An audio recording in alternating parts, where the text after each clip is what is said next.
Christians, we were not allowed to be with Hindus because they perform pujas using mantras. The Christians say that the mantras bring out the evil in people, that the devil is within them. When they didn't keep their promise to make me a priest, I left the religion and reconverted back to Hinduism. While I was Christian, I couldn't be with my family, was not allowed to be with my family, because they have Hindu beliefs. But now we are back together again. Christianity ruins families. Once I became Hindu again, the Christian people created a lot of trouble for me and my family and for my village. There was a raid between the Hindus and the Christians, and the police came with tear gas. The Christians persecuted me by telling the police that I started the raid against them. Now I am facing court cases and many financial difficulties.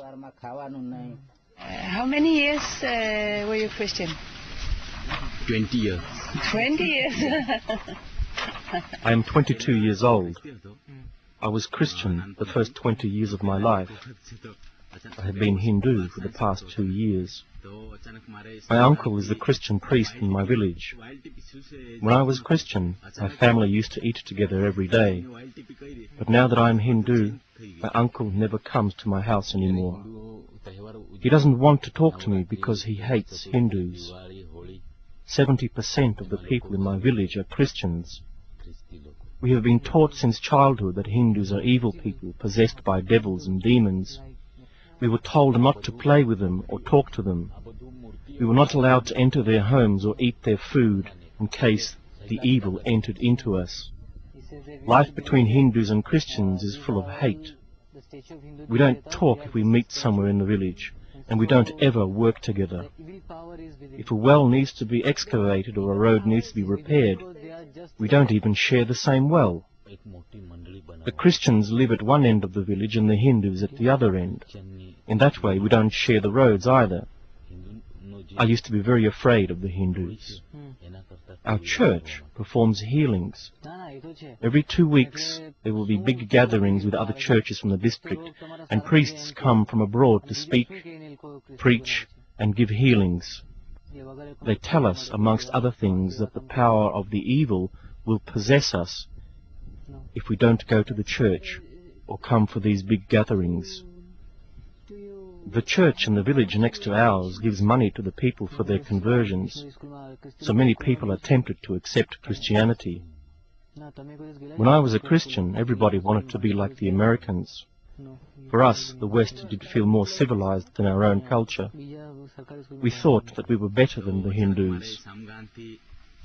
It felt as if the Hindus were stranger for us, and that they didn't belong here in our village. Now, after I have become a Hindu, my Christian friends since childhood don't speak with me. I guess that they are afraid of me now, thinking that I must be possessed by the devil.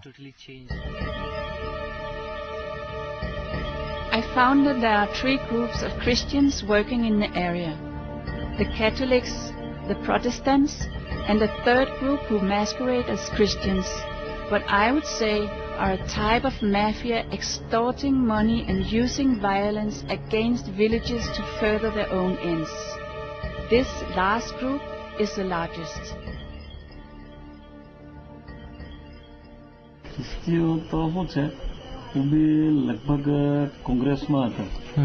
In my district, 95% of the populations are Christians now.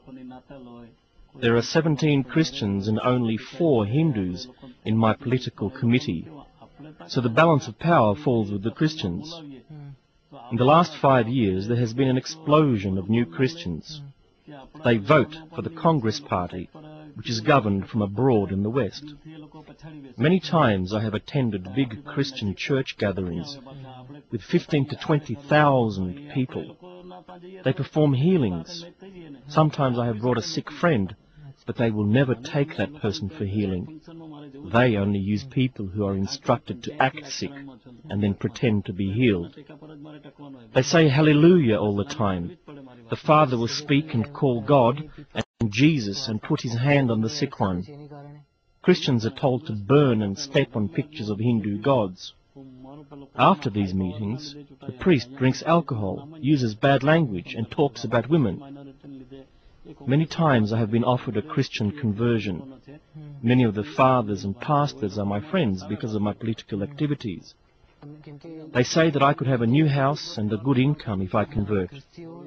The priests get money from different organizations in Europe and USA by applying for a project that sounds good.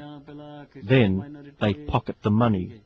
When the priest and his helpers convert new people, they are given money. They earn 1,000 rupees for a group of people and 50 to 100 rupees for 1 or 2 people. The priest earns double the amount of the pastor.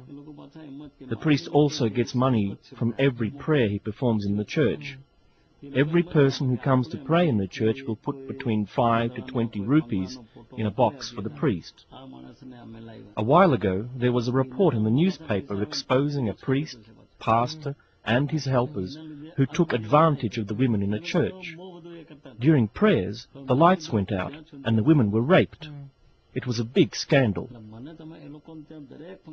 Anybody can start a church and apply for money, and many are doing it. The Christians also take advantage of the Indian government by developing programs for poor Hindu farmers. Christian people cannot apply for this money. It is only designed for Hindus. On the application form they will say that they are Hindus. In that way, they can be awarded the money from different projects. Anything built by Christians is not available for Hindus. The Christians don't share. A Hindu can have a glass of water from a Christian well, but he cannot give water to his cow. Of course, there is a law against this, but who is there to control things? The Christians create anti-Hindu and anti-national feelings, and they are changing the Hindu culture. From threats, bribes, promises to simple mind games, all three groups use all sorts of methods to convert these villages. A missionary takes school children on a sightseeing trip. In the middle of nowhere, the bus supposedly breaks down and the driver says he cannot get it started again. The children are asked to pray to the Hindu gods to help them. And when the driver tries again, the bus still does not start. Now let us all pray to Jesus, he says. And not surprisingly, Jesus has listened to their prayers. The bus starts. The missionaries take advantage of the poverty, illiteracy, and the innocence of the villages.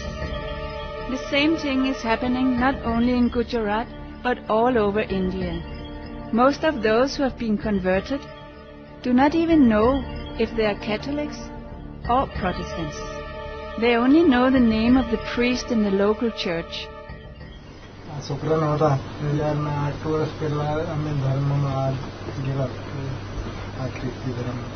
We got converted to Christianity because our son was very sick. We were promised that he would be healed in the church. We were Christians for 7 years, but our son was not cured. That phase was very difficult for us because we could not take support from our family, who were Hindus. We could not be with them. We were told that it was because of Hindu influence that our son was sick. After 7 years, our son was still very sick, so we decided to reconvert back to Hinduism. Now our son is not sick anymore. There were big church meetings once a month held by foreign priests. In these, they would tell us not to go into a Hindu house where Hindu rituals were performed.